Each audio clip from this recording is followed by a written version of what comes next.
have the two children. It's okay. It's okay. Off your mind. It's okay. She off your mind. like me. Chai! Now wow, people wey supposed talk truth to power don't off mic. And if we talk, now 500,000 they go summer us call them hate speech. But fear not, Maiyegun don't come. Him go torchlight every corner, nooks and cranny of all these bad people where they spoil our country.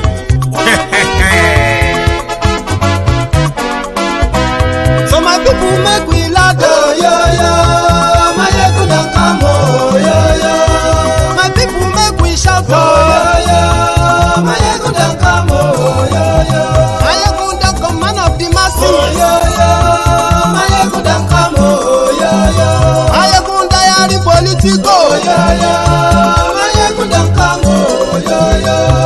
This one not the off in mind, oh yo yo. Maiyegun don't come, oh yo yo. And in the touchlight every corner, oh yo yo. Maiyegun don't come, oh yo yo. Okay, some people be they holla say they want the power. Chai, them be promise us say we go get light and power. Nah. Them hustle so they can't get the power.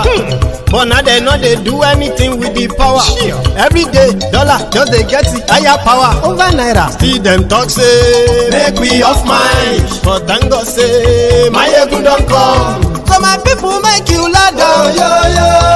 Maiyegun don't come, oh yo yo. My people make we shout, oh yo yo. Maiyegun don't come, oh yo yo. Maiyegun don't come, man of the masses, oh yo yo. Maiyegun don't come, oh yo yo. Maiyegun Diary Politico, oh yo yo. Maiyegun don't come, oh yo yo. This one not they off in mind, oh yo yo. Maiyegun don't come, oh yo yo. Person where they do evil, no one make person talk. Them say that Maiyegun, that man too they talk. He too they talk. Say Maiyegun Diary, he they hot like pepper. But every day then they take money in bulk. Woman picking, they the street they hawk. Still them talk say make we no talk. But thank God say Maiyegun don't come. So my people make you laugh, oh yo yo. Maiyegun don't come, oh yo yo. My people make you shout.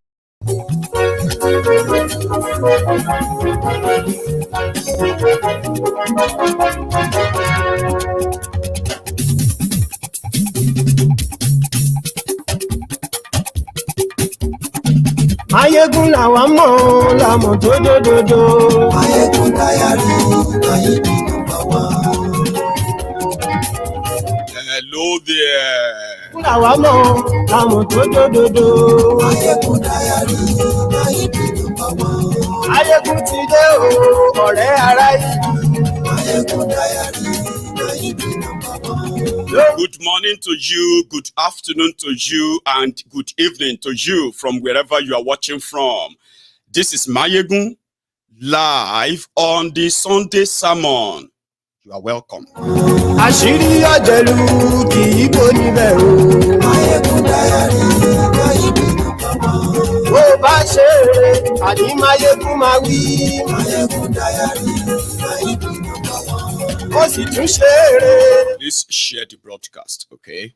Invite your friends, invite your not so friendly friends. Today is the 63rd anniversary of Nigeria's independence. How far, so far? Kò sí lọ́rọ̀ Maiyegun. Maiyegun Diary, Maiyegun number one. Ẹ farabalẹ̀ ṣẹ́ o. Paul who gave a speech this morning while the rest of the country cancelled any celebration, rightly so. That will be the first right decision made by this Tifnumbu by cancelling any celebration. What is it, or what is there to celebrate, by the way? Àní ẹ̀sùn rà kì í. Maiyegun ti dé. Maiyegun ti dé. Ọ̀jẹ̀lú ẹ̀sùn rà kì í. Maiyegun ti dé. It is Sunday sermon. It is a no holds bar session. If you have a very sort of a light or thin skin, please don't watch this broadcast today, all right? And if you are the type who kind of love political correctness, please stay away. Others, stay behind. àní ẹ̀sùnra Maiyegun ti dé. jíjó ìgbádìyẹ Maiyegun máa wí. àní ẹ̀sùnra Maiyegun ti dé. pẹ̀sìdó bá rúfin o Maiyegun máa wí. àní ẹ̀sùnra Maiyegun ti dé. kí gómìnà kówó jẹ Maiyegun máa wí. Now, we are going to start from where and what Tifnubu said this morning. I know it's going to be a little bit annoying, right? That's where we're going to start from. So share the broadcast. aṣòfin tí ń rúfin o Maiyegun máa wí. àní ẹ̀sùnra Maiyegun ti dé. òkúra olóṣèlú Maiyegun máa wí. àní ẹ̀sùnra Maiyegun ti dé. ọ̀jẹ̀lú ẹ̀sùnra kì Maiyegun ti dé. àní ẹ̀sùnra kì Maiyegun ti dé.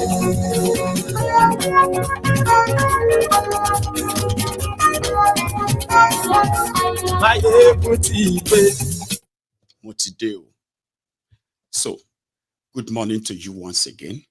Good afternoon to you. And good evening to you from wherever you are watching from.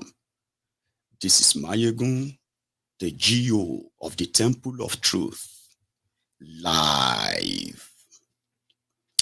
You are welcome to October. Let me first kind of congratulate all of you who made it to October. And, well, rest in peace to those who couldn't or who didn't. One way or the other, whether Nigeria happened to them or other things, okay? So you're welcome to October. You see, this October is the month where, you know what they call Begede? We now take, we kind of catch fire. This is the month that will determine how strong is Tifnubu's cabal and how much capture they have captured Nigeria. This is the month that is going to chart that score. That reality. I hope you are ready.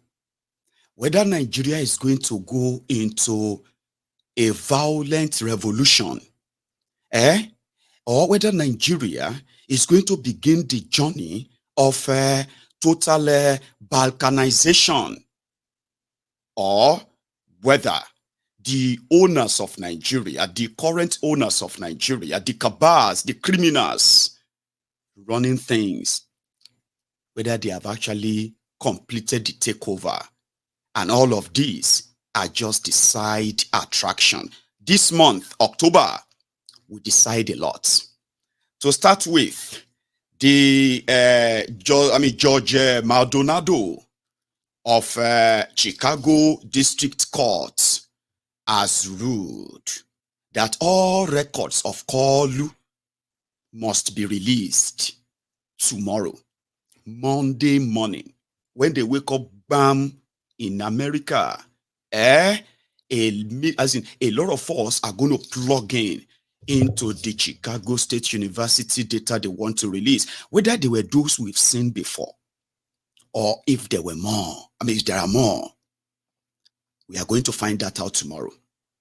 This month, the FBI of America said out of the 70,000 documents they have on Tifnubu, they will release 2,500 of them. So starting from this month, whether Chicago State University release or not, right? You have the blockbuster coming from the FBI. Who is this man? Where did he come from? How did he last this long? Well, we do have answers to some of them. He lasted this long because Nigeria is a crime scene. Nigeria rewards criminals and punish patriots. That is why today, those who are accusing other people of being unpatriotic for rejecting this type of demonstration of grace that you call democracy, right? These are people who are looking at Nigeria degenerating and dying like slowly, and they were screaming, shouting, So these criminals who are destroying Nigeria turned on these Nigerians and they called them unpatriotic for talking about them. And they are the criminals. rewarded by the system, right? So we'll get to know more this month. But just before then, like I told you, if you are watching this broadcast and you are expecting somebody to be speaking something so nice, something promising about Nigeria, you are watching a wrong broadcast right now. Okay? If you are one of those who lives in those la la land, those of you who are the prayer warriors, unity beggars, Nigeria lovers from abroad, listen to me. You are not going to hear anything that is going to be reassuring about Nigeria from this broadcast. I advise you, again, to stay away. Okay? So starting from here, from the jargons that Kolu recorded and then broadcasted this morning, let us pick it from there before we go deeper. Share the broadcast. On this solemn yet hopeful day, let us commend our founding fathers and mothers. Without them, there would have been no modern Nigeria. From the fading embers of colonialism, their activism, dedication, and leadership gave life to the belief in Nigeria as a sovereign and independent nation. Let us, at this very moment, affirm that as Nigerians, we are all endowed with the sacred right and individual gifts that God has bestowed on us as a nation and as human beings. No one is greater or lesser than the other. The triumph that Nigeria has achieved shall define us.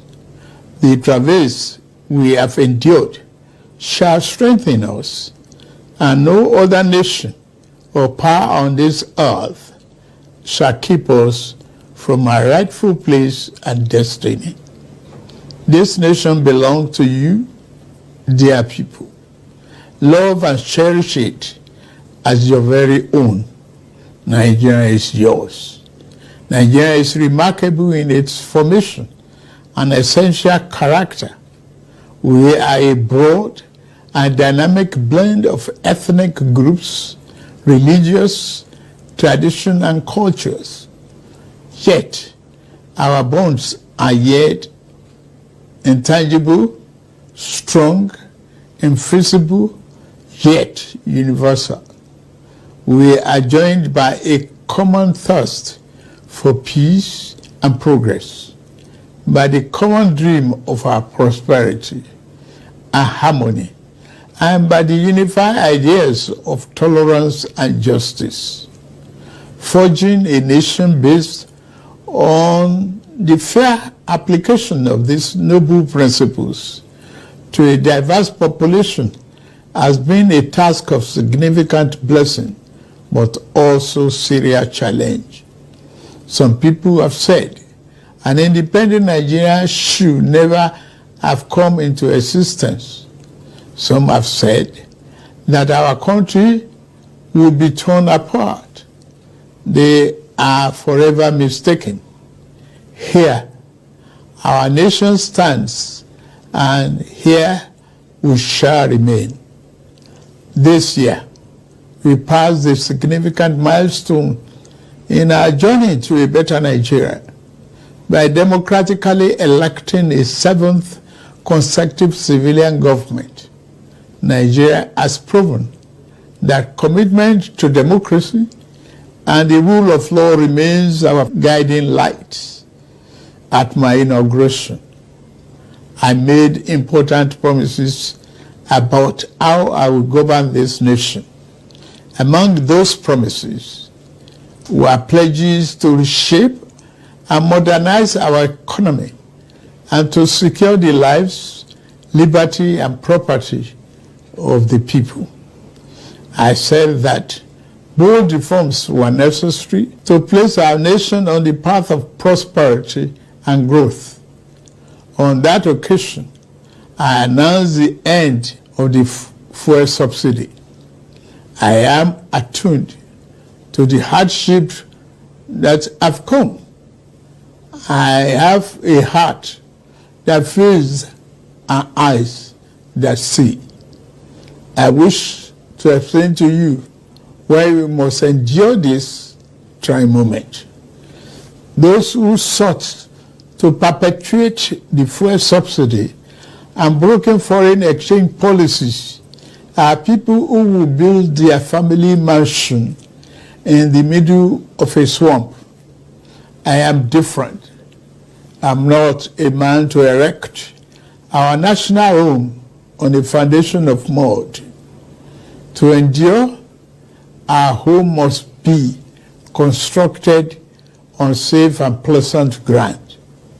Reform may be painful, but it is what greatness and the future require. We now carry the cost of reaching a future Nigeria where the abundance and fruit of the nation are fairly shared among all, not hoarded by a select and greedy few.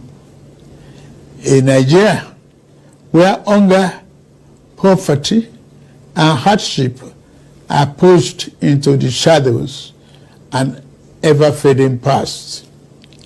There is no joy in seeing the people of this nation shoulder burdens that should have been shared years ago. I wish today's difficulties did not exist, but we must endure if we have to reach the good side of our future. My government is doing all that it can do to ease the load.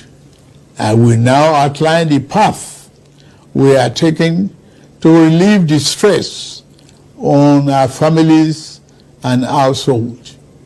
We have embarked on a several sector reform to stabilize the economy, direct physical and monetary policy to fight inflation, encourage production, ensure the security of lives and property, and lend more support to the poor and the vulnerable. Based upon our talks with labor, business, and other stakeholders, we are introducing a provisional wage award increment to enhance the federal minimum wage without causing undue inflation. For the next 6 months, the average low-grade worker shall receive an additional 25,000 naira per month. To ensure better grassroots development, we set up an infrastructure support fund for states to invest in critical areas. States have already received funds to provide relief packages against the impact of rising food. Nuisance leleyi.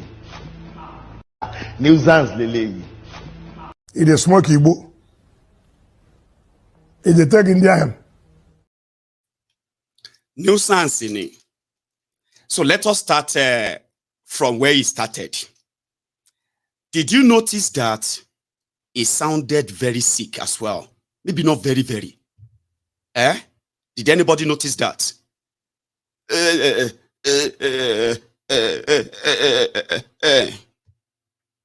Then he started talking about justice. A Nigeria that has justice. But let's see that thing on the who come again. Yeah, that thing that was hooking him during the campaign. But let's that thing don't get back now. Did you not notice that? I'll still show you. Then Kalu is talking about taking and making efforts when he removes subsidy. Shebi, he promised you 80,000 naira 4 months ago. Now, 8,000, you know, see. They done they promised them 25,000 naira now. Minimum wage in Nigeria is 28 pounds or 27 pounds a month. Yeah, not per hour, a month. So Kalu is now saying those who are earning that, they will now get extra 20 pounds. So extra $22 or extra $25 or extra 20 pounds. and they will collect that money for the next 6 months. Remember, that was the same lie they told you the day he was reading something about the subsidy. And he was telling you that they will give you, I mean, they are going to give 12 million households, making up of 60 million Nigerians. They will give each household 80,000 naira. And they will collect the 8,000 naira for the next 6 months. That was 4 months ago. Una don't collect your own? No? Okay, they didn't share the money again. They said you complained that the money was too small. So now they have removed subsidy. I mean, they have removed 8,000. They have replaced it with 25,000 naira. They have removed the poorest Nigeria. They have now replaced that with, he replaced that with the lowest paid workers. They will collect 25,000 naira extra for the next 6 months. But they told you that it was coming to come and announce a new minimum wage, Shetiri 419. Do you now understand how 419 works? They make you try to be like you want to taste something. Therefore, you can be behind them and help them shout on the people of like Maiyegun. Maiyegun, shut up. The government is doing its best. Want them at the end of the day, at 25,000, at 8,000, shishi una no go see. Your what? Your shege continues. Can you not see the pattern? There is more, he said, though. I haven't started the program yet, though. This is us just trying to let Kolu drop all the word salad, the blah, blah, blah, blah, blah, blah, blah, blah, nonsense, just for the record. Then we can then begin to fire. The Sunday sermon is today, right? Continue. Buses will operate at a fraction of current fuel prices, positively affecting transport fare. The new CNG conversion kits will start coming in very soon, as all hands are on deck to fast-track the usual lengthy procurement process. We are also setting up. I told you to please pay attention to the way he speaks. That video was recorded, though. They recorded the video after smuggling him into Nigeria 2 nights ago. Sure you get, when he got trapped in Nigeria, ended up having to be ewure jelly aguntan jeboda. That was what Ifnubu turned to 2 nights ago when they were trying to smuggle him into Nigeria, or they would have caused war between Nigeria and Niger, because once they could not shoot him down from the sky. And Niger. So when he finally, I think they actually smuggled him back as well, in a way to come and record a video. And after that, they will tell you he's going on vacation. He's going on a rest. The way he's sounding, he know well. That thing don't come back. Watch again. Buses will operate at a fraction of current fuel prices, positively affecting transport fare. The new CNG conversion kits will start coming in very soon, as all hands are on deck to fast-track the usual lengthy procurement process. We are also setting up training facilities and workshops across the nation to train and provide new opportunities for the transport operators and entrepreneurs. This is a groundbreaking moment where, as a nation, we embrace more efficient means to power our economy. In making this change, we also make history. I pledged a thorough house cleaning of the den of malvisions the CBN has become. That house cleaning is well underway. A new leadership for the central bank has been constituted. Also, the special investigator will soon present its findings on the past lapses and how to prevent similar recurrences. Henceforth, monetary policy shall be for the benefit of all and not the exclusive province of the powerful and wealthy. Wise tax policy is essential for the economic fairness and development. I have inaugurated a committee on tax reform to improve the efficiency of tax administration in the country and address fiscal policies that are unfair or hinder the business environment and slow our growth. To boost employment and urban incomes, we are providing investment funding for enterprises with greater potential. Similarly, we are increasing investment in micro, small, and medium-sized enterprises. Commencing this month, the social safety net is being extended through the expansion of the cash transfer programs to an additional 15 million vulnerable households. My administration shall always accord the highest priority to the safety of the people, inter-service collaboration, and intelligence sharing have been enhanced. Our service chiefs have been tasked with the vital responsibility of rebuilding the capacity of our security services. Here, I salute and commend our gallant security forces for keeping us safe and securing our territorial integrity. Many have paid the ultimate sacrifice. We remember them today and their families.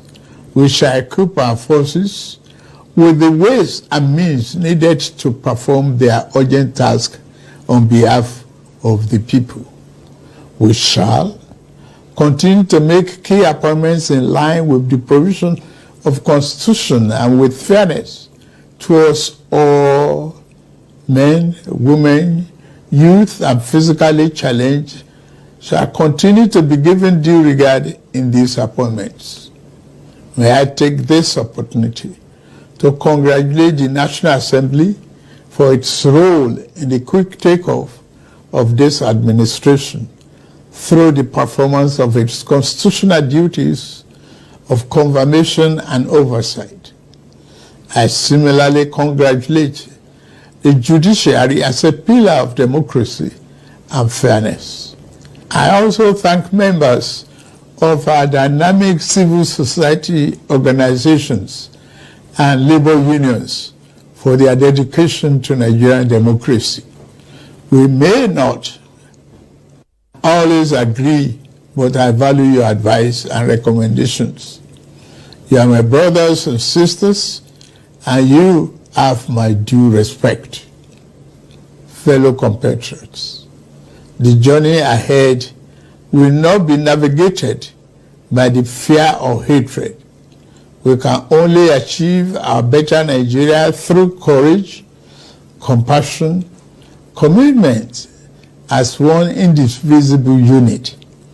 I promise that I shall remain committed and serve faithfully. I also invite all to join this enterprise to make our beloved nation into its better self. We can do it. We must do it.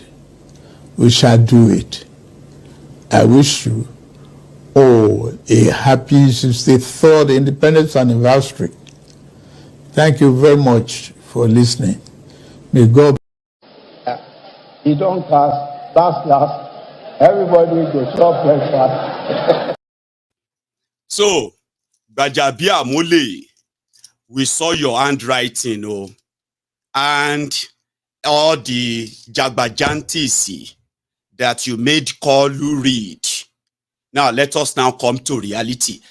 For now, whatever you have heard, I want you to take them off your mind straight away. Like, just kind of pretend that you never heard any of that. Sure you understand now. Because none of them is true. Everything is said there. Every word that came out of his mouth were all gibberish. Nonsense. In reality, they don't exist. Anyway, today, Nigeria is 63. And there were other countries who also gained independence around the time that Nigeria got ours. And there were also other countries who also pick up same time when Nigeria got our independence, who are now far gone. And Nigeria is where Nigeria is today, courtesy of the criminals like Tifnumbu, who have the audacity, despite their criminal careers, the audacity to go into public office, the audacity to say he wants to be the president of that same country that has now become like Nigeria. Today, 63 years after independence, the former drug lord, the former bagman for heroin traffickers, is the president of Nigeria. Today, the vice president of Nigeria is a Boko Haram sympathizer, a Boko Haram sympathizer, a Boko Haram influencer, and a Boko Haram sponsor. All of these are facts that cannot be refuted. Is the number 2 man in Nigeria. The number 3 man in Nigeria is a plutocrat, Akpabiole. Now, Akpabiole single-handedly supervised the looting of over 4 trillion naira that belonged to an agency under his own ministry called the Niger Delta Ministry. Until today, he never went to jail. He was also governor for 8 years. In fact, he was being wanted and tried for looting 117 billion naira when he was governor of Akwa Ibom State. Then he crossed over to the APC. Today, he was a minister. Then he looted further. Somebody who stole 100 billion.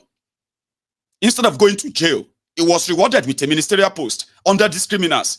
Then 4 trillion gone missing. He didn't go to any jail. The guy behind, the guy that faced the panel at the time had to feign like he fainted. Right? So again, Akpabiole was rewarded. He's the number 3 man in Nigeria today, the Senate President of Nigeria. And the Chief of Staff to the Pablo Ekowasi, Tifnumbu, Bajabia Mole, is the most powerful man inside the Tifnumbu's rotten kitchen cabinet. And you can smell it from far. He's a thief that lost his own practicing license. A legal practicing license in America. He lost it because he stole his own client's money. But in Nigeria, he became speaker. He stole more money. Stole his own colleagues' money. Money they gave to them to share. He stole that. Then he was rewarded with the chief of staff to the president, Pablo Ekowasi, state capture to deep Ugani. Then you have the judiciary. You have the police. You have the Daura Secret Service. Service that turned to Dokwemu's stupid service. Then you have a country that is a textbook definition of a failed country. That's what Nigeria is. Now, in layman's explanation, in 4 months, in 8 years, APC made more Nigerians poorer. That's a fact. In 8 years, APC killed more Nigerians. That is also a fact. In 8 years, APC enabled terrorists to kill Nigerians, to kidnap Nigerians. That is also a fact. And for these 8 years, no single person is standing trial for any of this crime. That is also a fact. So in 8 years, APC turned Nigeria to the poverty capital of the world. That is also a fact. In 8 years, APC forced themselves dividing the country, and they gave you Pablo and Osama as your number 1 and number 2. And the result of that, in 4 months, even Cameroonians are possibly laughing. Well, they are laughing at you now. Watch this. In Nigeria now, see, this is 1, 2, 3, 4, 5, 60,000 francs in Cameroon a few years ago. Used 20,000 naira. Only 20,000 naira was 60,000 francs in Cameroon. It means Cameroonians going to Nigeria was like traveling to Europe. We're making money. Now, only just a few months into office, It is 15,000 francs. That is equal to 20,000 naira. That means, in fact, naira has fallen from the top right down until now. It is Nigerians who are in Cameroon and now abroad. Ha! So we are giving free visas. If you are in Nigeria and you want to travel, no need to go to Europe. Just come to Cameroon, because the way the naira is going, soon the naira will be lesser than Indonesian rupees. I don't want to talk about fuel. I don't want to talk. See, some people are now using gas as well. I'm just saying, we are sorry. You know, we are all Africans. We must lend help to one another. If you want to cross over to Cameroon, just come. Yeah, just come. I have a pepper farm. After these 8 years, if you people don't have sense, then you will never have sense. If you like. What's going on, Judiciary? What's going on, Judiciary? Everybody to propose. Yes. APC destroyed Nigeria, and they are not ready to take responsibility. Oh, it's your fault. Oh, is that one's fault? Oh, you need to wait. It's coming. You need to endure all of these sacrifices. We need to make sure that we come, you know, all those stuff they keep telling you, that just like Bokwari told you for straight 8 years. Today, if you think the rest of Africa don't know how vulnerable Nigeria has become, then you are more than, you are stupider than I actually thought.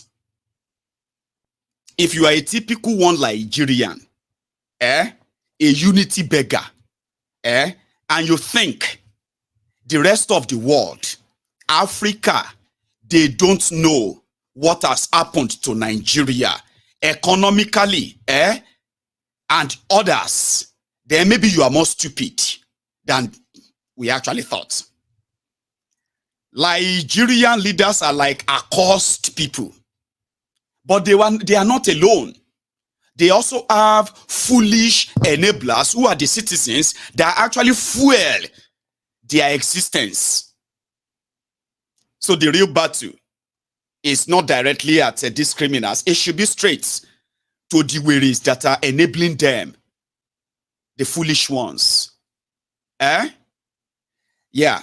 Tifnumbu removed subsidy, decided to go and take another 4 trillion naira loan in order to bribe his own friend. That was $3 billion.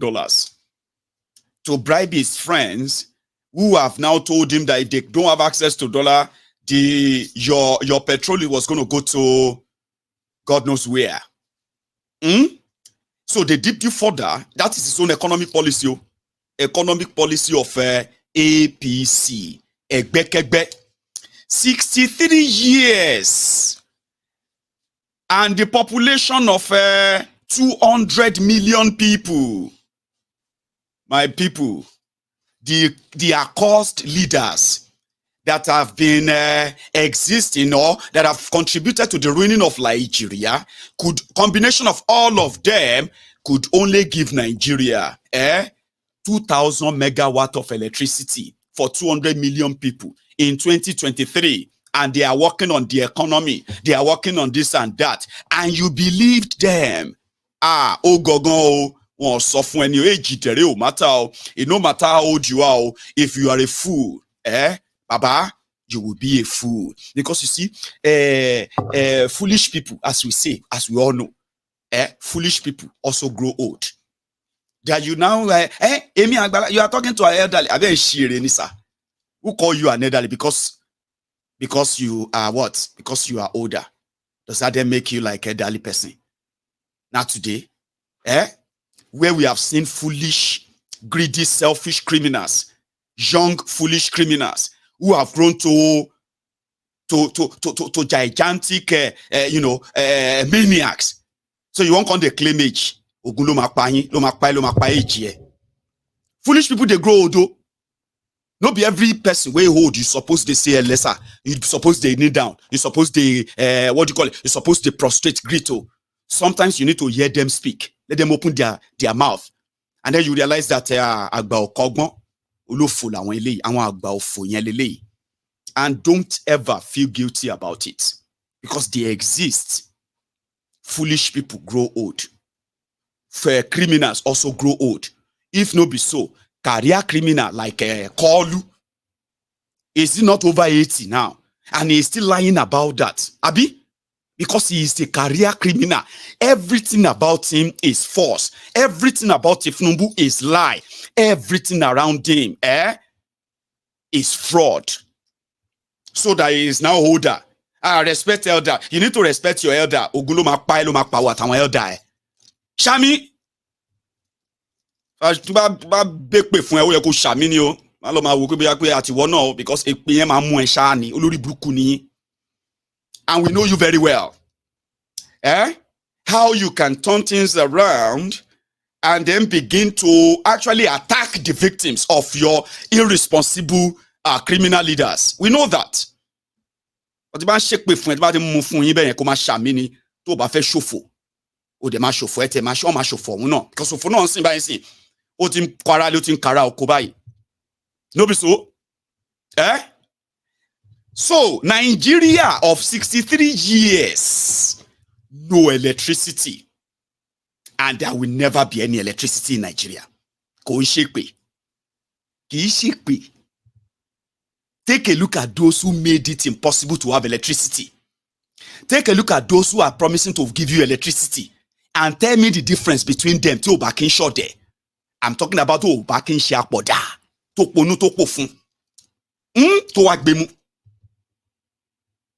I'm talking about if you're not that dumb, like really, really slow. Take a look at those who denied you electricity. Then take a look at those who are promising you the electricity. And then tell me any difference between them. 63 years of the ant of Africa. G-ant of Africa. Ant, the giant one.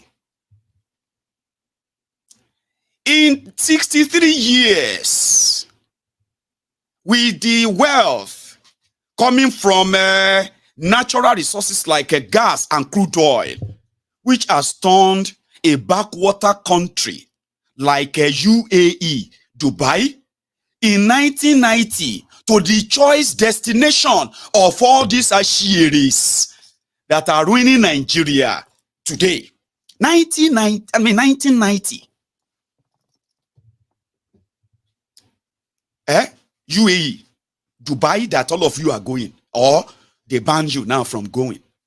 As at 1990, Dubai be like a Morocco in Lagos. Dubai be like the slum of Lagos that you have, that your Lagos that you call mega city, the mega slum. They were very, very poor until the black gold surfaced in their own deserts. The same desert that used to be a curse to them suddenly became a blessing.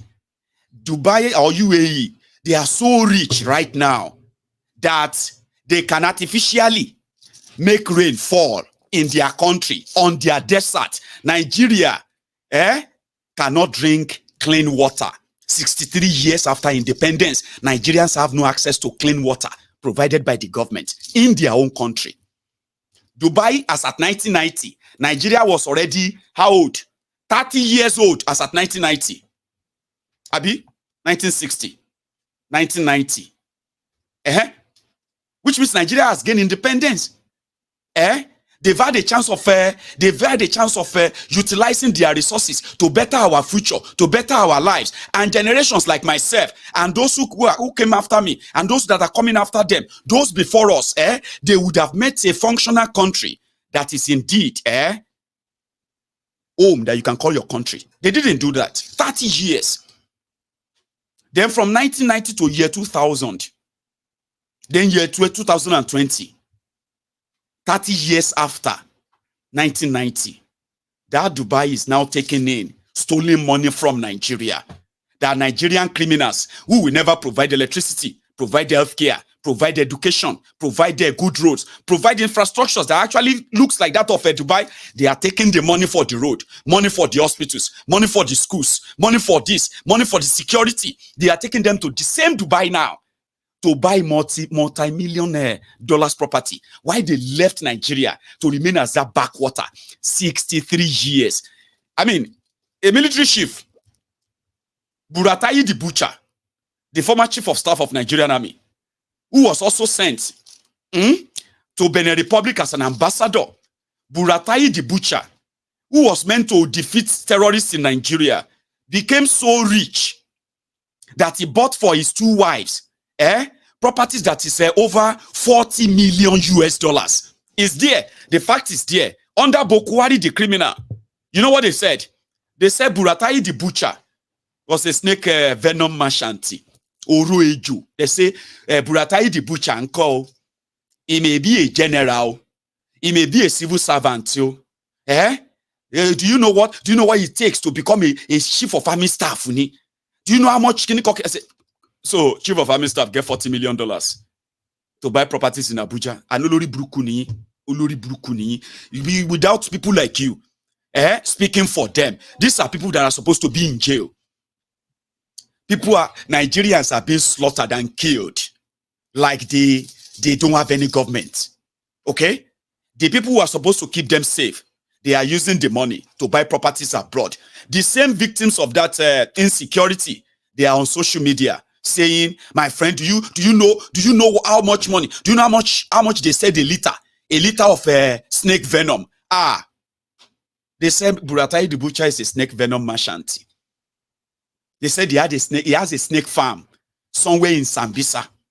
And those snakes, if you know amount of venom that they produce for them every day, we don't know any name of that. Nothing like that exists. So Buratai the Butcher made millions of dollars from snake venom. And that's how he could afford to buy 2 properties for his 2 wives in Dubai.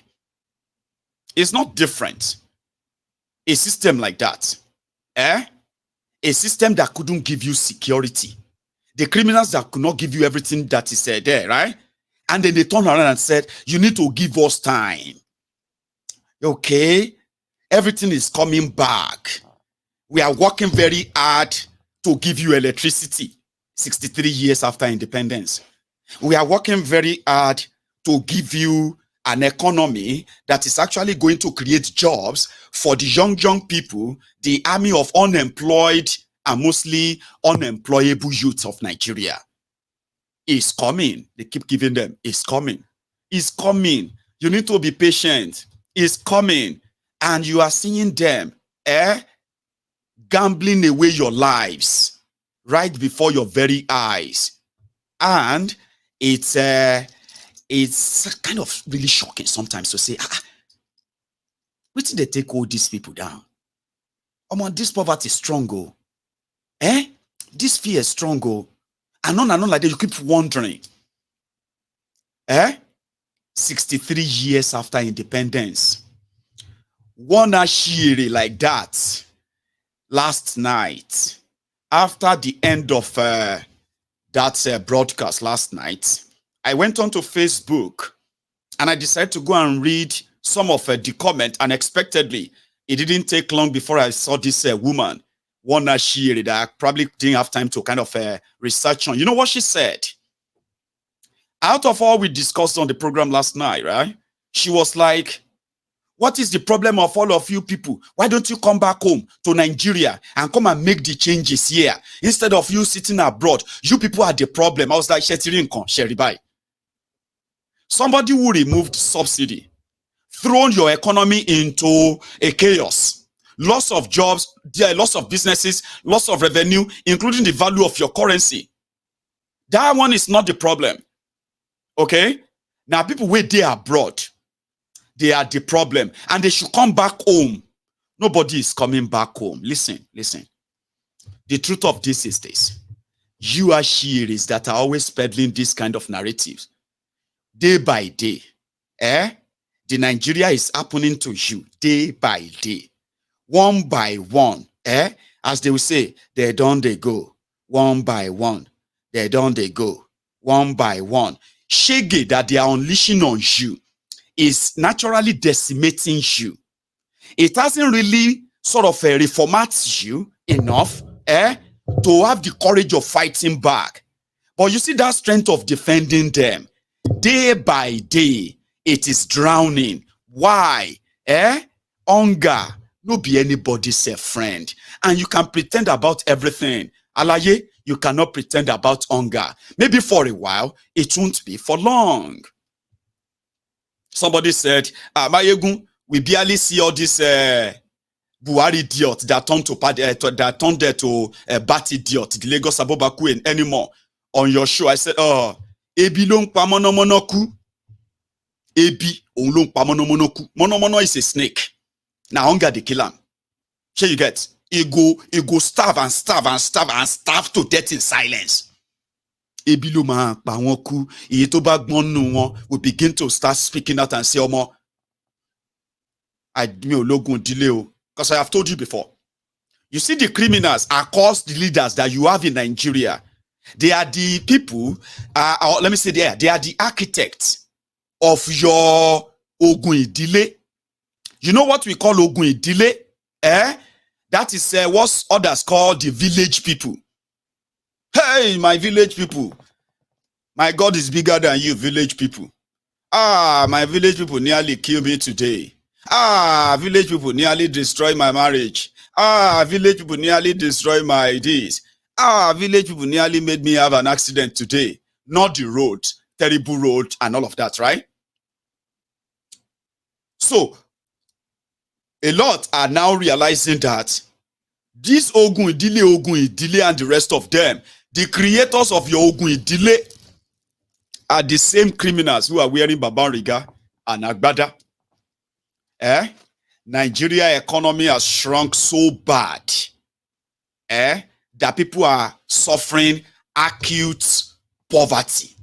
Some said it's multi-dimensional poverty, of course, but there is also acute, you should add to it, acute multi-dimensional poverty. You got too strong, you got too thick, you cannot deny it for long.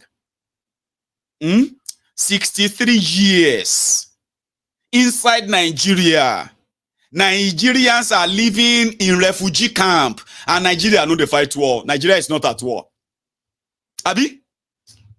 Nigeria is not at war. Don't bring war to Nigeria. 63 years, the giant of Africa has millions of our citizens who have been chased away from their homes by the Fulani terrorists, Boko Haram terrorists, and Nigerian army terrorists. 63 years. Nigerians are living inside refugee camps, uncompleted buildings, abandoned schools, abandoned government buildings where nobody give a damn about them. Okolu said they are doing cash transfer to the poorest people. So 15 million are going to benefit. How much money? No idea. Abi? A country that is so blessed, if to say is not so caused by horrible people, who are either leaders or defending them. You have all the resources. The most, do you know that the most valuable resource that Nigeria as a current geographical expression, the most valuable, the most resourceful resource from Nigeria, that money can't buy, is actually we, the people that are entrapped inside that contraption. If you meet Nigerians, the real ones, not those are Bobakuso. If you meet real Nigerians, you're gonna marvel. You're gonna be like, wow, oh my God, wow. There is another thing as well. When you see, what do you call it? When you see Nigerians who are excelling, breaking records, when they left Nigeria, breaking barriers, in science, okay, in business, all right? In, what do you call it? On so many fronts. And then sometimes say, I'm from Nigeria. Oh my God, you're from Nigeria? The best resources from Nigeria is not the crude oil. It's not your natural resources like stones and all those things, right? No. It's the human. And these guys, for 63 years, they decided not to invest a single dime in that same people, in that same Nigerians, until everybody had to kind of get out. For those who are left, they have become so incapacitated. They have become so boxed that the fact that they are not even allowed to even express themselves in a country that is their own country, a country that is practicing democracy, no human rights. You can go missing anytime. You can be killed anytime. The court can actually get you jailed for doing nothing, just to satisfy the ego of any criminal that is wielding power. That country, led by rogues and criminals. And I'm talking about those who are back there too. So the situation has gotten to a stage whereby Nigerians have been forced to live like they were not independent. Nigerians have been forced to bottle up their frustration because they can't express themselves without being killed or labeled something before they will get them incarcerated, jailed. And the judiciary, which people usually say is the last hope of the common man, it has also gone to the gutters. There is no hope anywhere. So Nigerians who are standing up to say, we don't deserve this. We deserve better. You can't be treating us like this. Those ones have now they know what they signed up for. It's like intentionally putting your own life and your everything on the line and risk it all, because it shouldn't be. That is not what it should be. This is not a military rule, Abi, but they have turned your democracy to militocracy, unitary system. So the democracy there is just a ruse. Civilian coup is what has been taking place, where people have no real choice. They have no real say. Even if they make them feel like they have a say, then they cut them short. It is the rule. So a lot of people are so angry right now. Angry. Because they can't express themselves. They can't say anything how they feel. They can fight back in a system that says they can, but they can't. You know what I mean? Everybody is angry. But a lot of them don't even know why they are angry. How angry at who? 63 years of independence. 63 years. So if they ask you, that this Nigeria, is it worth saving? For example, saving for who? For the criminals that are milking her right now, to the detriment of the rest of us, right? To whose advantage is the continuous existence of Nigeria in the way it is currently formed? It is not in any of us' interest. No. But it's become so more kind of laughable and at the same time heartbreaking when the criminals, the rogues like Tifnumbu, that spent years lying to these same Nigerians that they were progressives with progressive minds, progressive thoughts, progressive policies, things that are really, and what are the progressive policies? Number one of them is rule of law, where you know what is rule and what is law. Violating them, what does that mean? So because they were never progressives in their doings, they were progressives. So as progressives, they stole the They stole the dreams of millions of people, that they sold the bobo of they had the solution to Nigeria's problems years ago. They were shouting restructuring, restructuring, restructure this country. If you don't restructure this country, because this country will go to civil war someday. This country will never attain progress. This country will never see unity. This country will never see peace. Restructure this country. We were forced together by the barrel of gun, by the rogues, who took advantage of our own forebearers, starting with this criminal, colonial thug, Lord Lugard. There were those who used their needle and their thread to sew together this current Nigeria. It is a pure fabrication. It is a pure lie. It is what is destroying us. We don't trust ourselves. I understand that a lot of you and a lot of us were told to play our part in making Nigeria great.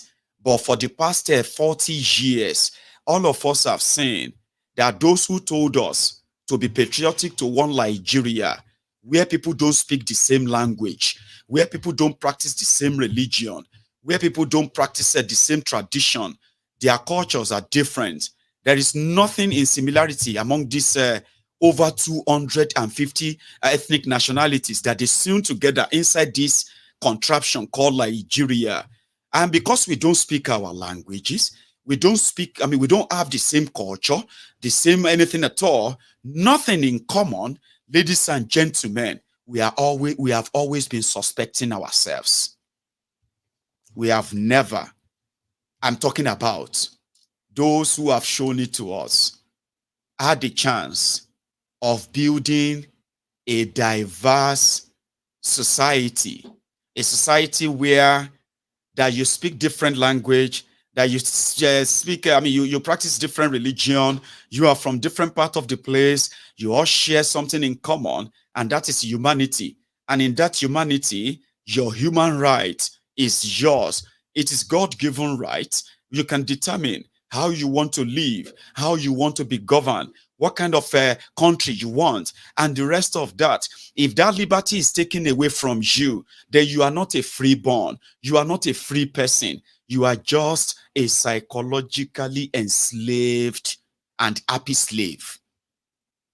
And that trajectory is what the owners of Nigeria are still very much sustaining. A structure of hate, a structure of division, a structure of suspicion, a structure of looking for a structure of a distrust, whereby we have always been suspecting ourselves. When I say something, they say, he's a Yoruba man. I don't trust Yoruba men. Can you blame him? Of course not. We are doing our best to make you trust a Yoruba man, because in this contraption, if all of us want to get out of this contraption, this quagmire, I'm talking about this asylum that lunatics have taken over the affair. Ladies and gentlemen, we will need ourselves. You cannot hate a Yoruba man. You cannot hate an Igbo man. At this point, you can't even hate a Northerner. You can't hate a Fulani. You can't hate an Hausa. You cannot say you don't want this or that. You know something? Because without us realizing that they have been playing us enough, and because of this already existential hatred to one another, because we don't share anything in common, the criminal colonialists, they used that. It worked for them. They handed over to the owners of Nigeria. They are using the same division. It's working for them. So if you don't like a Yoruba man, and a Yoruba man don't like an Igbo man, in that division, then you realize that the criminals who have kept us under this oppressive existence, they don't even identify as Igbo or Yoruba or Hausa or Fulani or a Christian, Muslim. They identify as the same body, spirit, the core. And that is why the shege they unleash on the rest of us, they have the same proportional value. If you go to the north, the poverty there is existing there. extreme. If you go to the east, the poverty is there, existing, underdevelopment, and all of that is there. If you go to the west, you will see the poverty, you will see the underdevelopment, you will see the frustration on the face of an average person. If you go to the Niger Delta, where the golden goose that laid the golden egg that these criminals are sharing up there, the story is the same. Our oppressors are united. It doesn't matter where they come from. Why you and I are setting the boundary. I can never sit with you. Of course, you don't have to sit with me for your own satisfaction. But in this case, you would have to sit with me. You would have to trust me. Because the only people who identify with their nationality in today's Nigeria are the real indigenous people that were completely forced into this narrative of one Nigeria that nobody has a clue. Nobody has a clear definition of it. Nobody understands who is a Nigerian and what makes you a Nigerian. What are the rights of a Nigerian, right? If those rights are violated, what are the punishment or consequences of those? No clearer definition. So eventually, when the indigenous people, which I belong to, which all of you belong to, the identity that couldn't be taken away from us, the one that if they sit you down and ask you questions about Nigeria, you'll find yourself talking more about your own nationality. I'm a Yoruba man. I will speak about Nigeria from the position of a Yoruba man. That is an Igbo man. That is a Tifi woman. There you have an Ishekiri woman too.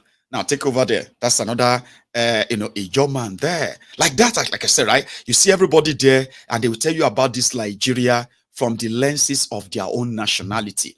Others are going to fake it. Tell you things that are not real. Nigeria is this. Nigeria is a great country. Nigerian people are very, very enterprising. Nigerian people love themselves. Nigerian people are cynical. All those things are fantasies. They don't exist. So when we begin to realize that our own enemies, who are benefiting from our own division and the frustration, they are united, then you realize that we also need to unite too. Or else, we'll continue down that road and keep checking. The other day, I told you, Nigerians are just angry now. A lot of people are angry. They can't tell you why, but they are angry. Because they are not allowed to express themselves. They are angry when they are given the chance. Remember what happened to devalues, this one. We see your media castigating us as civil servants.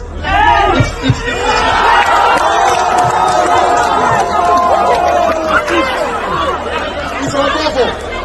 Whether you like it or not, civil servants are the most respected citizens in this country. Without civil service, this country cannot move forward. So you are starting with the responsibility of an administrator to fix Nigerian roads.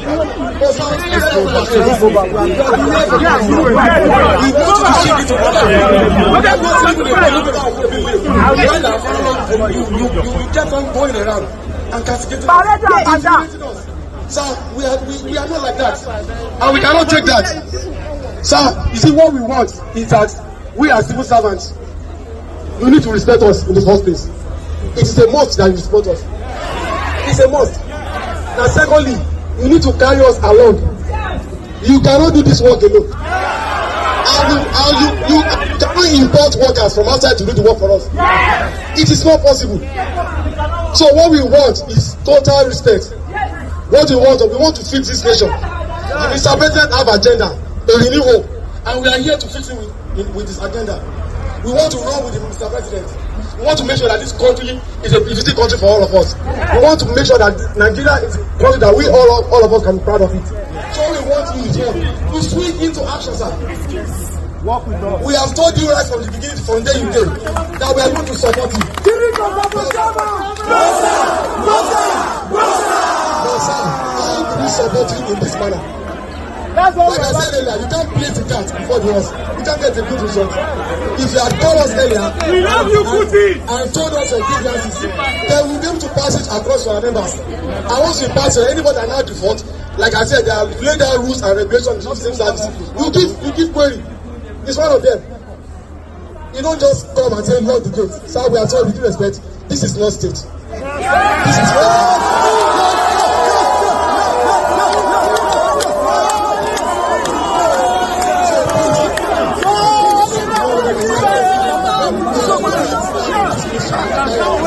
see your media.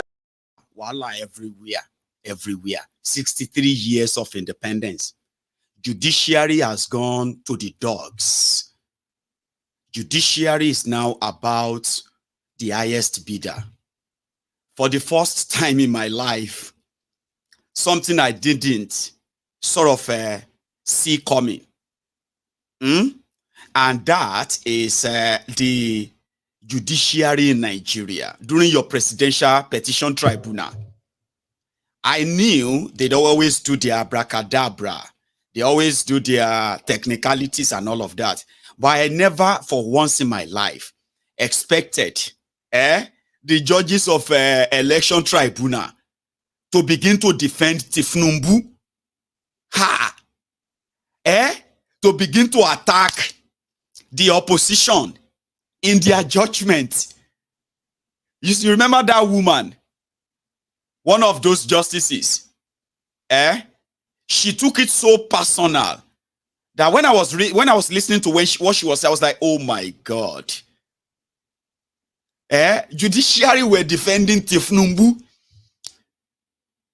Judges, they were supposed to look at evidence. They thrown all the evidence out because of the time they filed them. They said, no, the time you filed the evidence is wrong. Because of that, we cannot look at your evidence. So you did not give us evidence. Judges castigating petitioner, defending Kolu, the drug baron. Mommy, you expect make I no lie, you I didn't expect that. They were saying that, do you want us to go and look for evidence for uni? Okay. So because he has a Ghanaian passport. So because Tifnumbu is a Ghanaian. So what do you want me to can't do then? We should remove him because he's a Ghanaian. That is the reason.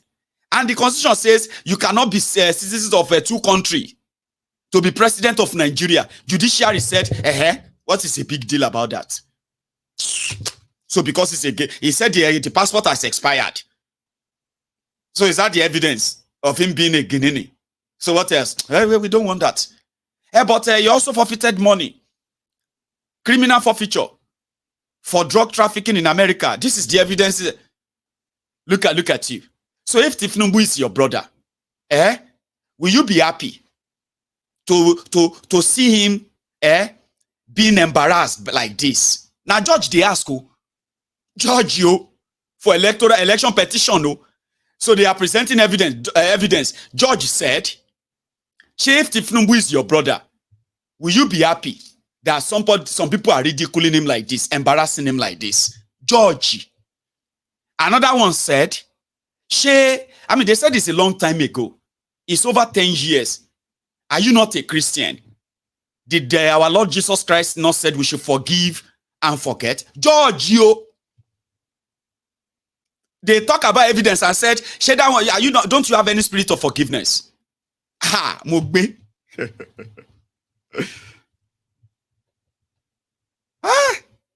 Judiciary, where they declared somebody winner, and they said, present the number, present the evidence of how you won. The number you announced to Nigerians. Show the working. They can't bring over 51,000 polling units that the results either completely blank or completely mutilated, altered, unreadable. 51,000 polling units. Evidence. Person will present them. INEC said court must not accept the evidence. They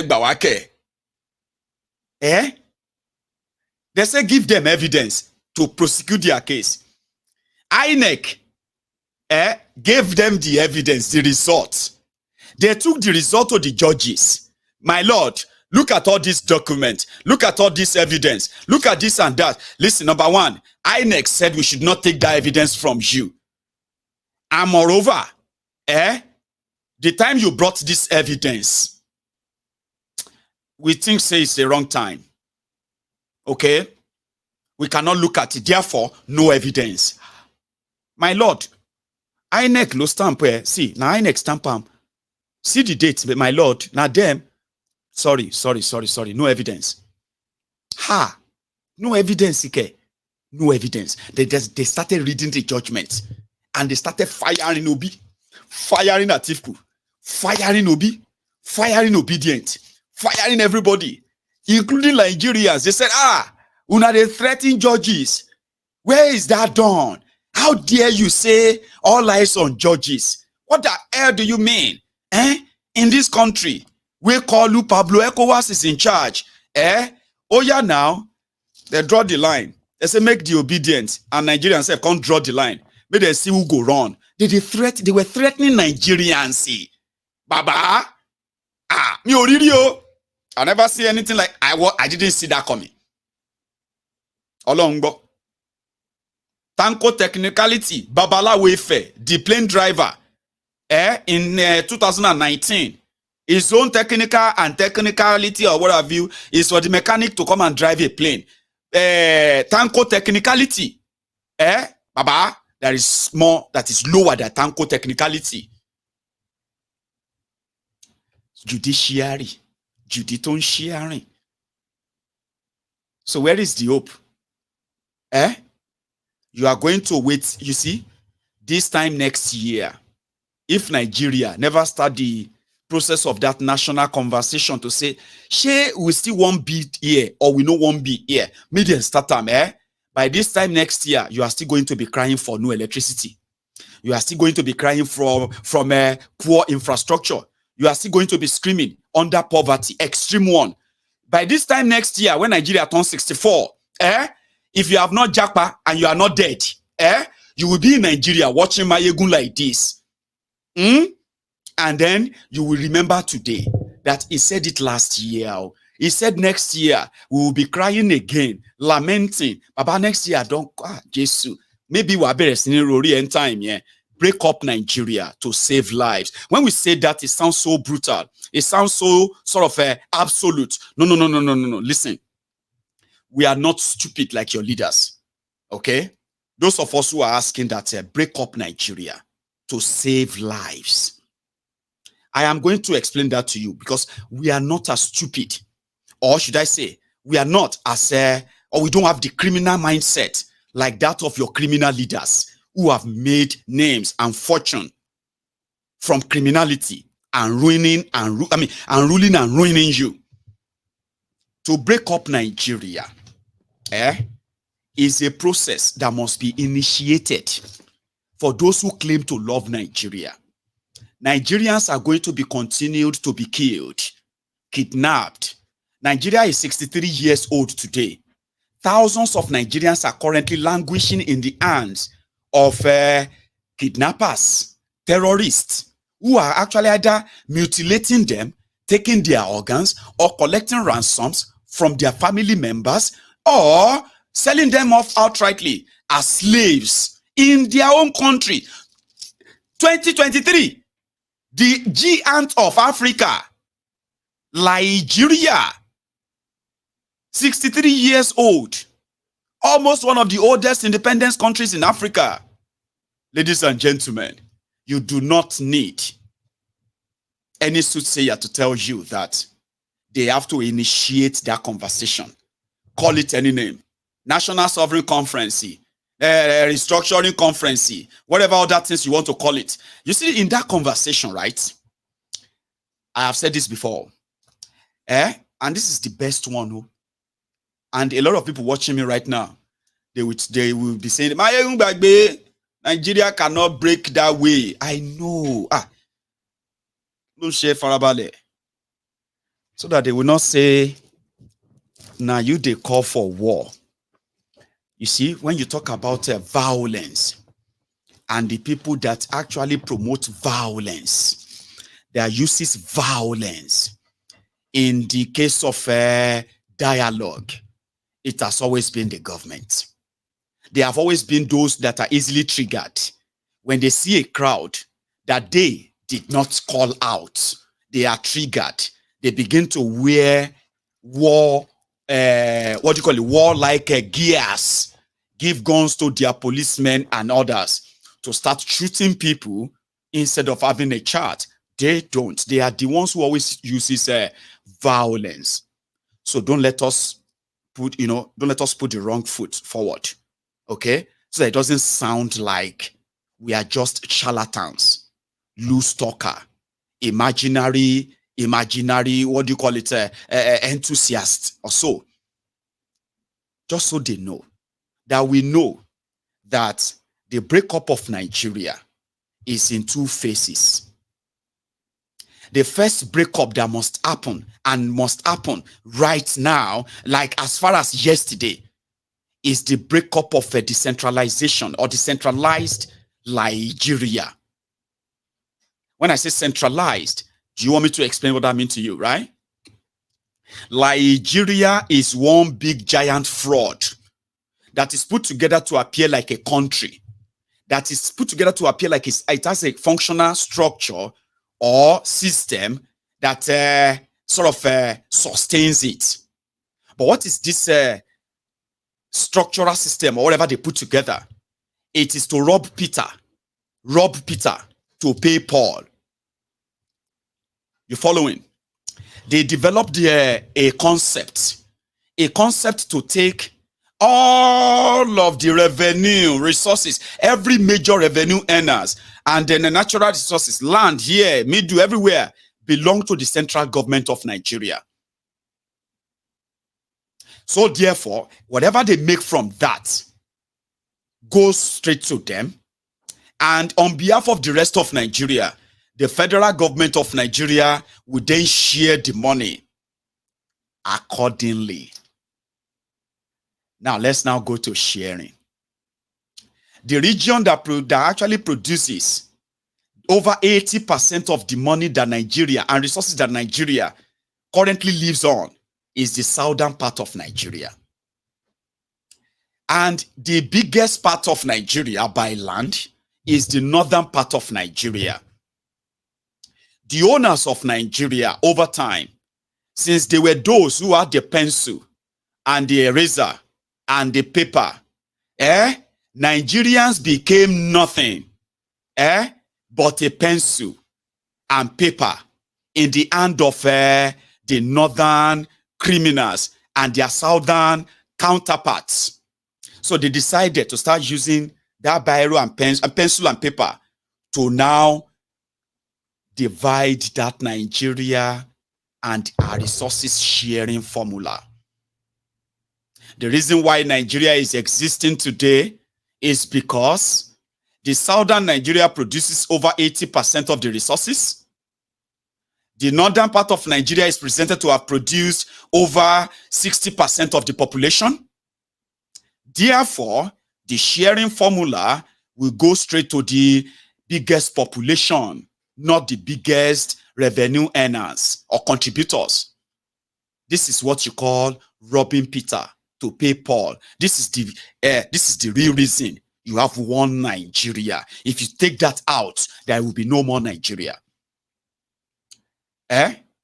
More than the northern Nigeria and the middle belt part of Nigeria. Northern Nigeria has about 9-10 states. The middle belt part of Nigeria has about 6. Yeah, about 13 states. 12. The middle belt has about 6. That makes it about 13 and 6, making it about 19 as the demarcated. Look at this thing here. Like the colonial thug Frederick Lugard did, right? You see the ones on the top and the ones on the south. Usually, the people from the south, they are more than the people of the north. Yeah? But when this owner of Nigeria, who uses Nigeria as a pencil in their hands, they decided to redraw the map of Nigeria. So they now put the people of the Midwest, the middle part of Nigeria, the middle beltans, they now carve them and they push them to the north so that it can increase their own sharing opportunity. That became the sharing formula of Nigeria. More local governments are in northern Nigeria than the southern Nigeria. More states are in northern Nigeria than the southern Nigeria. And then more resources are in southern Nigeria than the northern Nigeria. When it comes to the sharing formula, the northern Nigeria will take the chunk. It took the people of Niger Delta, it took them at least 9 to 10 solid years of pipeline bombing, kidnapping of oil workers in Niger Delta before the owners of Nigeria finally agreed to give them 13% derivation from their own crude oil. So it took them a fight before they could give it to them. And when they paid them their 13% derivation money, it didn't go to the people that actually deserved it. It went straight to the hands of the owners of Nigeria, Niger Delta branch, the criminals that are comfortable with the way the whole thing is, as long as they're getting their own share. That is Nigeria in a nutshell. The day there is no more money to share. And you know, other thing is this. When the money for crude oil probably is not forthcoming anymore, Nigeria has the population, has all those resources, and they have allies out there, which means those allies out there, knowing what Nigeria has, not to benefit Nigerians, okay, but to benefit them, so they were willing to increase the credit of Nigeria. Therefore, the owners of Nigeria, the ruiners from northern Nigeria, those who actually really destroyed Nigeria, the northern criminals, they decided to turn Nigeria to a collateral, and they started borrowing in the name of Nigeria. And the money went to where? To their own private pocket. Who are those who are going to pay the debt? The rest of Nigeria. How? Austerity. Austerity through devaluation of your money, devaluation of your economy, increase in poverty, increase in unemployment, a destruction of businesses. But guess what? Nigeria is just the collateral, is the asset. They can use her just for anything, as long as it continues to exist. If the oil stops flowing, they will use the rest of you to borrow money. Today, 63 years of Nigeria existence, every Nigerian living right now, I'm not talking about those who are dead though, living, is currently owing God knows who, those who borrowed Nigeria money, all right? We are currently owing over 400,000 naira because of these kleptomaniac criminals. That needs to stop. A conversation needs to start. And that conversation will start from the first breakup of Nigeria. Break up the central. Nobody needs to go to Abuja before we can decide our fate in our own different region, right? That is the first start. And to do that, you have to do away with that fraudulent 1999 constitution. It is the willing power, the tool, the military tool that this, these criminal civilians are using. Now, they can plan civilian coup every now and then. Their court is going to certify it. And you can then go to heaven and report to God. All of these are going to continue to make it inevitable for the breakup of Nigeria. Now, if this conversation can start in all sincerity, with all honesty, which I believe they won't start it, even if they make a move to say, oh, okay, we are going to call for national dialogue, blah, blah, blah, blah, blah, blah, they will never be sincere about it. So that is why I said you should calm down. Let's tell them that we know peaceful way of breaking up a country that is shocking on its own, on its own stupidity caused by the accursed leaders that you have in Nigeria. Before Nigeria shock and die, because when that happens, right, we are talking about a civil war. And listen to me, in case if you don't know, anywhere where corruption is legal, you know what will happen? Underdevelopment will be the order of the day. Sure you get? And where the corruption continues to thrive, poverty will increase. And where poverty exists, crime exists. Okay? And in today's Nigeria, and with what these criminals have done, trust me, Nigeria tick every box in this regard. So, one day go be one day go be one day go be one day, where monkey go market and he no go return. One day go be one day. And that will be the time that nobody will have any control over anybody. This will be the spontaneous reaction to a situation that would then have been completely out of hand. Nigeria is headed there. Your prayer cannot prevent it. If not for the God's prayer, Nigeria would have exploded. No, it's not God's prayer. God's prayer, Oshiwo. Nigerians have been, you know what I mean? Nigerians have been traumatized. Nigerians are scared. And it is not just now.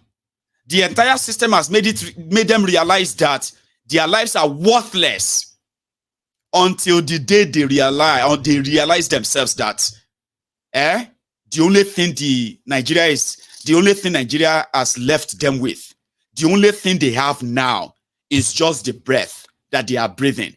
Everything else is gone. There's absolutely nothing to glorify you as a Nigerian. That day, you will know that it is not God that is keeping Nigeria from exploding. Can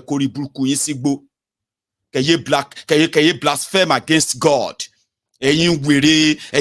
Sky daddy. Leave God out of it. We know why it is what it is. Where the criminal pastors see, Olori Buruku Afas and Imam and Alaji and Alajas, who are using the same religion to hoodwink you, to further put you in that state of fear, state of uncertainty, where you are scared all your life. The day you are no longer scared of them, is the day you realize that no be God. If, in fact, do you know what God wants you to do? You know, I be Geo too. I am Baba Geo of this temple of truth. And you know, if you say what I tell you is not the truth, that means you are calling my caller, the person that called me. Okay, be like say myself, I don't miss Yan. Nobody called me. I mean call myself. Sure you get.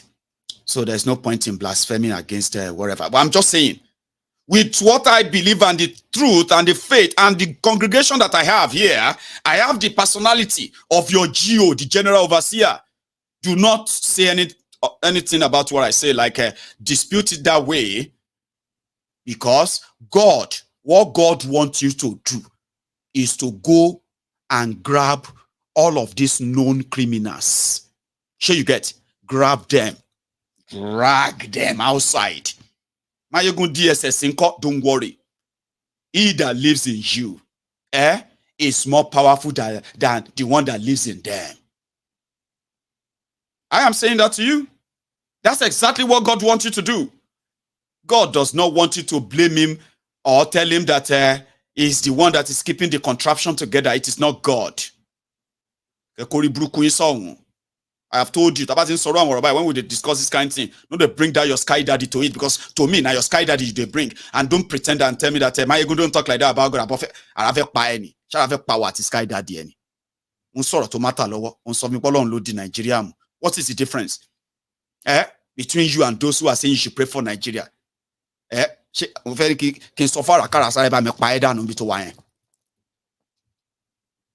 that God out of it, because the God where they talk to me, waiting one may you do be say anywhere where you see Tifnumbu, you must hold on.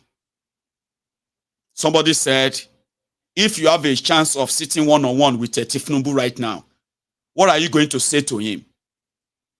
I said, well, I was telling myself, I was like, you know what I mean? Like, I read that somewhere, and I was like, what am I going to do if I see Tifnumbu right now?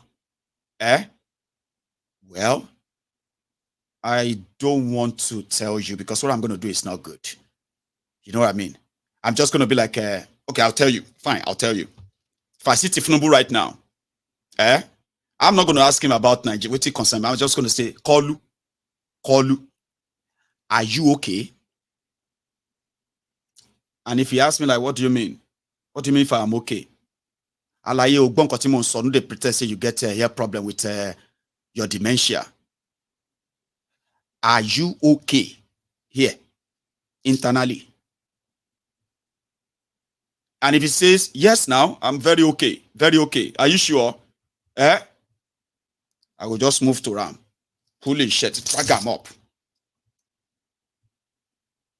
and say, anybody will want say he won't face Nigeria problem is supposed to get stamina.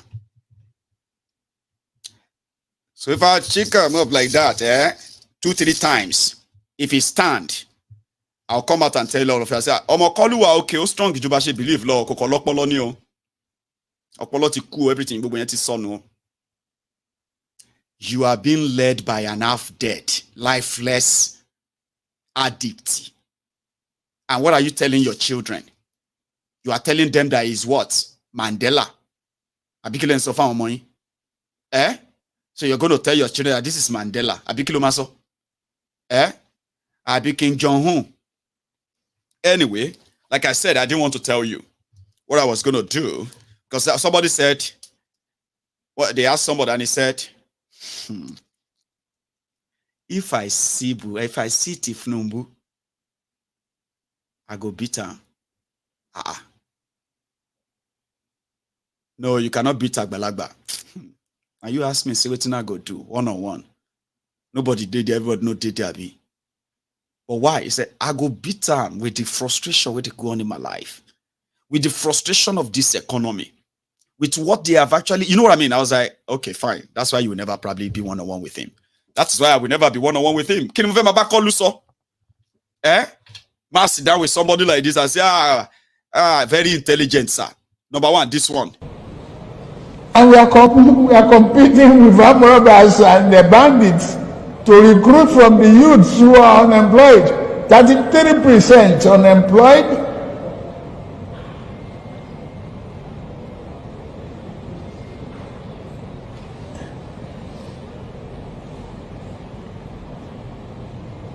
Recruit 50 million youths into the army and the other thing.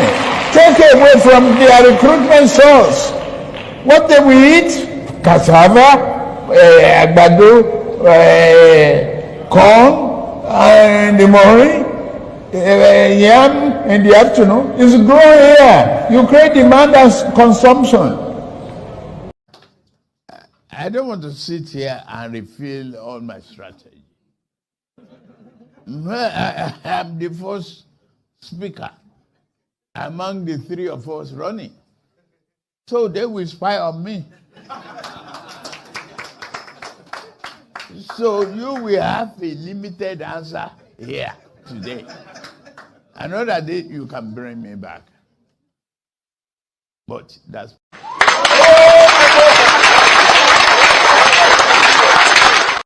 That is the president of Nigeria at 63. 8 years of your lives were stolen by this APC. Egbekegbe. Another 8 years. You're on the journey of another 8 years. And you think it's going to be that easy. Eh? Because the second they're breaking up of Nigeria, if you care, if anybody cares, and that second one should actually be the only one. And that is, you need to call this national convo. Let the people come and say if they still want to be part of this Nigeria or not. Shomokwe, another second peaceful option, yeah. That's another second peaceful option. Oh. Eh? Oh yeah, the Igbos. Igbo kwenu, they say, kwenu, kwezenu, yeah. Oh yeah, come on. Come and answer this question. You want Nigeria or you don't want Nigeria? To fear kwa? Eh? Chineke kpoge oku Nigeria. Eh? God forbid. Where you want me to sign? We want to leave. You, the Middle Beltans, do you want to go with Northern Nigeria? Arewa? Are you mad, Dini? Give us the paper, make we sign. We will do without them. The Yorubas. As long as a lot of you will be so shocked that Tifnubu doesn't represent the Yorubas. And I'm actually, I kind of feel, insulted sometimes. When some of you who are non-Yorubas, I understand that you might have from your own experiences and all of that with this, with this bigots in Yoruba land, but it breaks heart when some of you looking at Tifnumbu and his Ronu thugs in Lagos, and you associate them with Yorubas, when you can see many outspoken Yorubas who have publicly rejected this Kolu drug baron. You have also seen Yorubas who didn't just reject him, they rejected him when they had the chance of voting for him.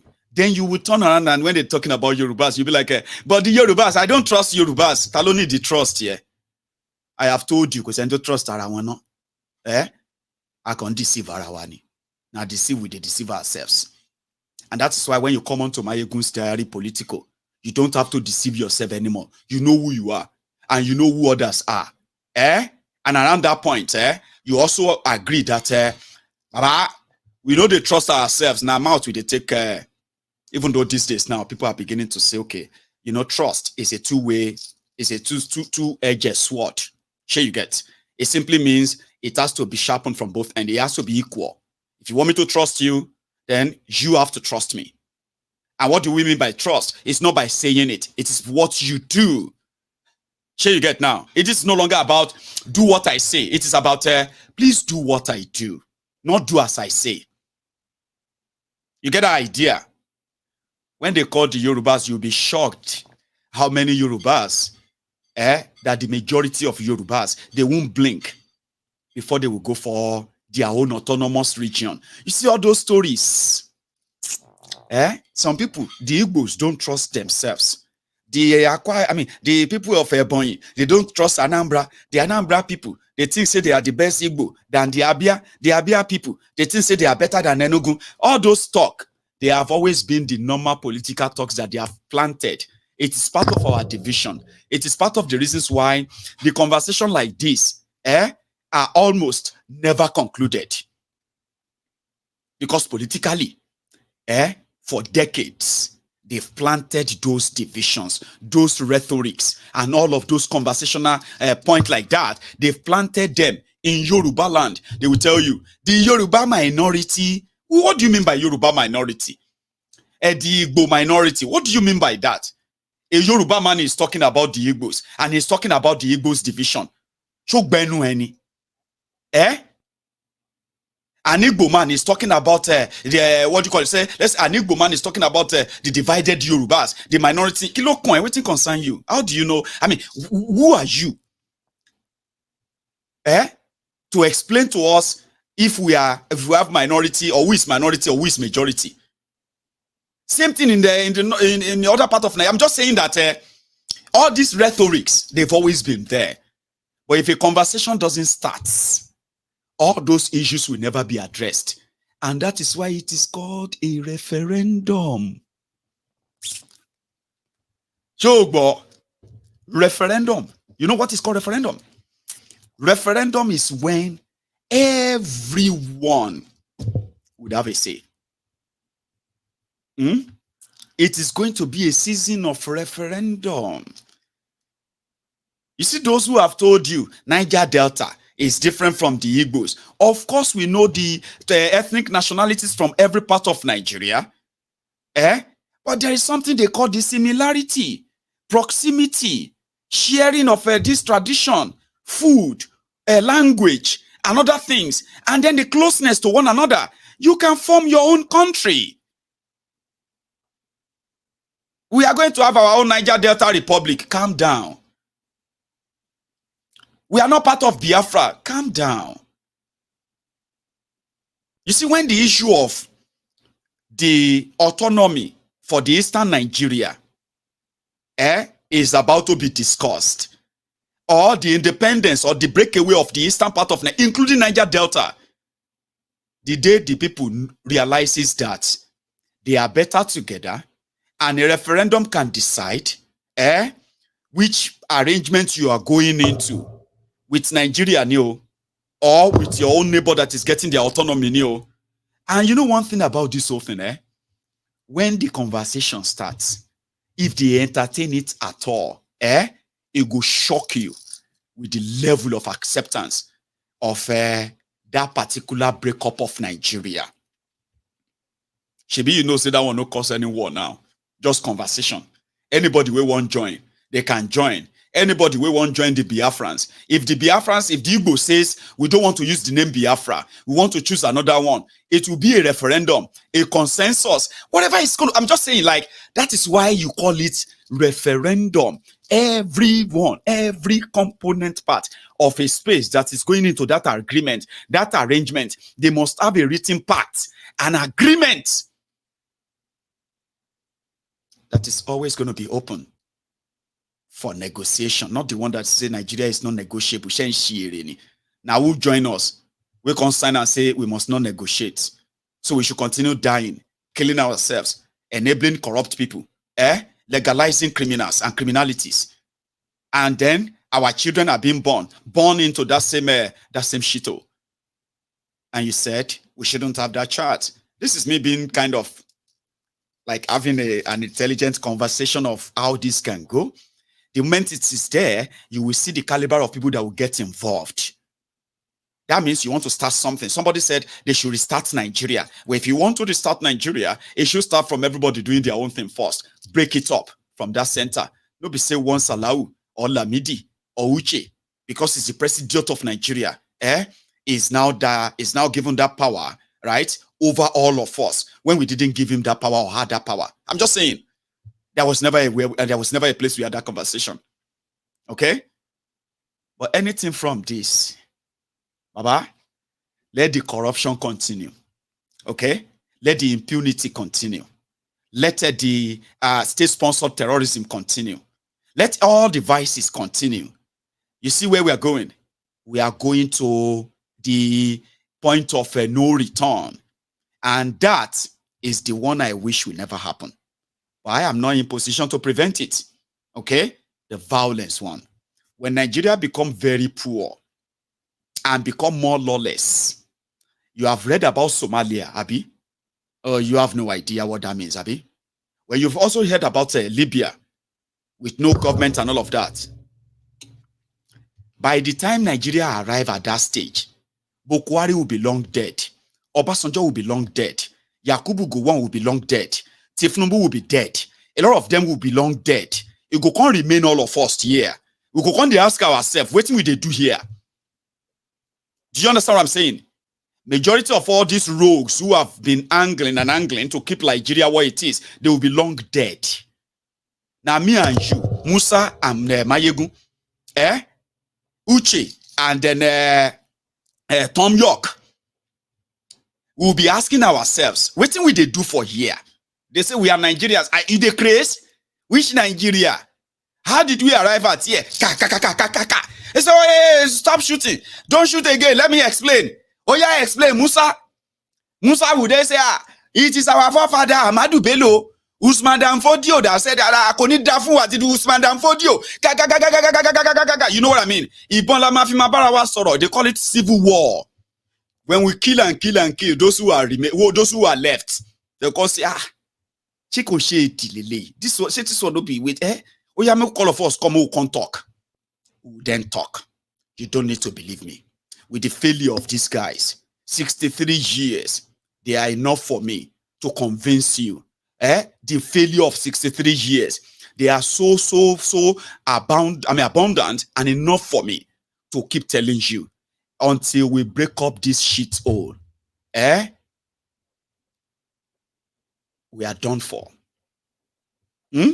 Until you break up Nigeria, you will never save any life. Not even your own life, not even mine. And remember this, the criminals who have put us in all of this, who want us to appear like we are unpatriotic, they are the most unpatriotic humans to ever live. Okay? They have the opportunity of making a country work, uniting the people, improving the economy, cutting down the insecurity, cutting down the poverty, cutting down unemployment, improving the living standard of the people, whereby lesser and lesser and lesser, way, the life of hate, the life of what do you call it, crime, and everything that is associated with Nigerians, right? They would disappear. But they won't do that. So therefore, those of us who are survivors of today, well, let me say, those who were survivors of yesterday, okay, they will be today's victims. And if they survive today, you are just a waiting victim of tomorrow. And that's how what our life will be like every now and then as this contraption continue to exist. Until then, happy, what do you call it? Happy slave day. Because nothing is independent in Nigeria. Tonight, we are going to take on the ruling from the Chicago court, where Iyalaje Amofin worldwide, the Agbofinro of the universe, the legal, what do you call it? The legal luminary, the judge of all judges, the woman behind behind God's heart, Maldonado. I'll tell you more later tonight. So thank you very much. And don't forget, you can still like this broadcast before you go. I'll meet you later. Good morning.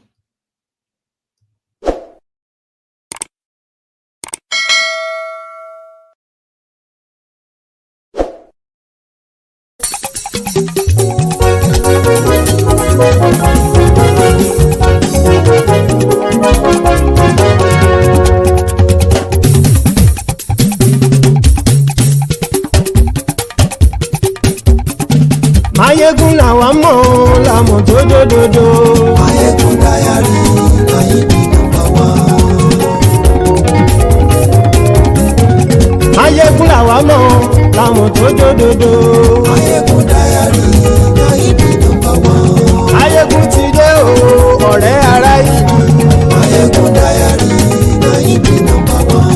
Lórí Facebook, lórí YouTube. Maiyegun Diary, Maiyegun number one. Gbogbo bó ṣe ń lọ ni Maiyegun já wa sí. Maiyegun Diary, Maiyegun number one. Àṣírí ọ̀jẹ̀lú kì í bò níbẹ̀ o.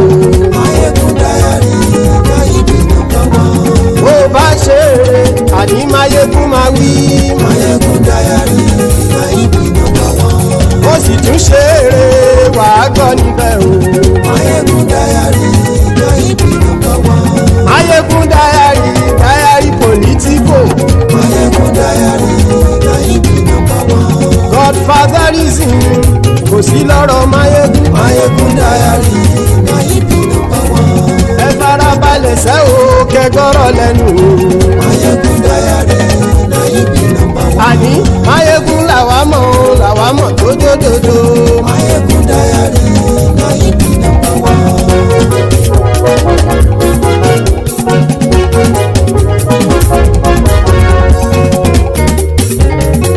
Àní ẹ̀sùnra kì í.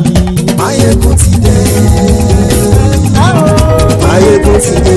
Ọ̀jẹ̀lú ẹ̀sùnra kì í. Maiyegun ti dé.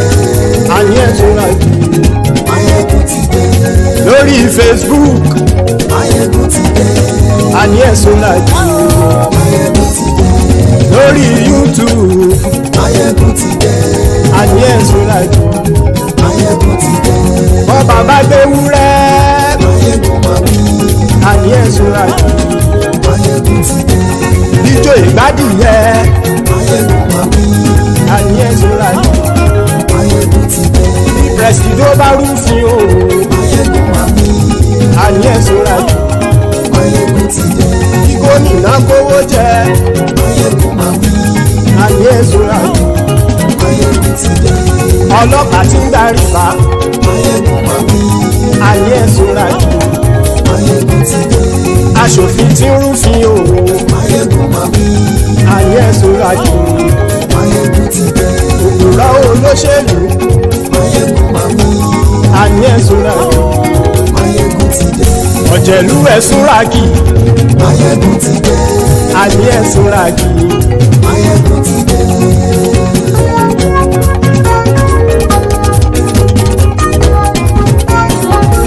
Maiyegun ti dé. Gbogbo ọ̀jẹ̀lú ẹ̀sùnra kì í. Maiyegun ti dé. Gbogbo ọ̀jẹ̀lú ẹ̀sùnra kì í. ṣùgbọ́n ní bá ti ṣe èyí tó yẹ kí wọ́n ṣe ọmọ bá dèrò ní fi wọ́n níran o. Maiyegun ti dé gbogbo ọ̀jẹ̀lú ẹ̀ súnra kí. Maiyegun ti dé gbogbo ọ̀jẹ̀lú ẹ̀ súnra kí. ṣùgbọ́n ní bá ti ṣe yìí tó yẹ kí wọ́n ṣe ọmọ bá dẹ́rọ̀ ò ní fi wọ́n níran. wọ́n fowó bẹ́ẹ̀ o Maiyegun ó sọ pé wọ́n ò fẹ́ bẹ́ẹ̀. wọ́n fowó bẹ́ẹ̀ Maiyegun ó sọ pé wọ́n ò fẹ́ bẹ́ẹ̀. oníkanṣá ti ṣe èyí tó yẹ kí wọ́n ṣe fáwọn ará ìlú tó gbé wọn débẹ̀ o. Maiyegun ti dé gbogbo ọ̀jẹ̀lú ẹ̀ súnra kí. Maiyegun ti dé gbogbo ọ̀jẹ̀lú ẹ̀ súnra kí. ṣùgbọ́n ní má ti ṣe yìí tó yẹ kí wọ́n ṣe ọmọ bá dẹ́rọ̀ ò ní fi wọ́n níran. kì máa yí ṣeré ọ̀rọ̀ yìí kì í ṣe fẹ́. kì máa yí ṣeré ọ̀rọ̀ yìí kì í ṣe fẹ́. ẹni bá ti lè lẹ́bọ̀ lẹ́rù o ọmọ bá dèrò kàṣàyè tú wọn síta. Maiyegun ti dé gbogbo ọ̀jẹ̀lú ẹ̀ súnra kí. Maiyegun ti dé gbogbo ọ̀jẹ̀lú ẹ̀ súnra kí. ṣùgbọ́n ní bá ti ṣe yìí tó yẹ kí wọ́n ṣe ọmọ bá dẹ́rọ̀ ò ní fi wọ́n níran. tẹnitẹni ọmọ Maiyegun ọ̀rẹ́ ara ìlú mọ̀mọ́ ni mo fọlọ́hún sọ ẹ̀ bá kìlẹ̀ bẹ̀. lóòótọ́ olódodo ìlú ọ̀tá ìlú mọ̀mọ́ ni ìwọ ṣá máa ń ṣọ́ra kò sì mọ́ bẹ̀rù. bọ́tà ń lérí bóníṣègùn lé káwọn mọ̀mọ́ fi ṣera wọn ni ó ti dẹrùn tí wọn ò gbọ́dọ̀ sì mọ́ bẹ̀. èèpo ọ̀gọ̀ lọmọ bá dérò tàjẹ́ ò gbọ́dọ̀ jẹ́ ó ti dọba lórí àbínú ẹni kò sì mọ́ bùyà. àìsíwọ́lu ní ẹnìkẹ́ ìgbódì ẹyin lábàrá o ó kó ẹni tó bá dán o àkàmù. Maiyegun ti dé gbogbo ọ̀jẹ̀lú ẹ̀ túnra kì. Maiyegun ti dé gbogbo ọ̀jẹ̀lú ẹ̀ túnra kì o. ẹni bá ti ṣe yìí tó yẹ kí wọ́n ṣe ọmọ bá dèrò òní fi wọ́n níran o. Maiyegun ti dé gbogbo ọ̀jẹ̀lú ẹ̀ súnra kí.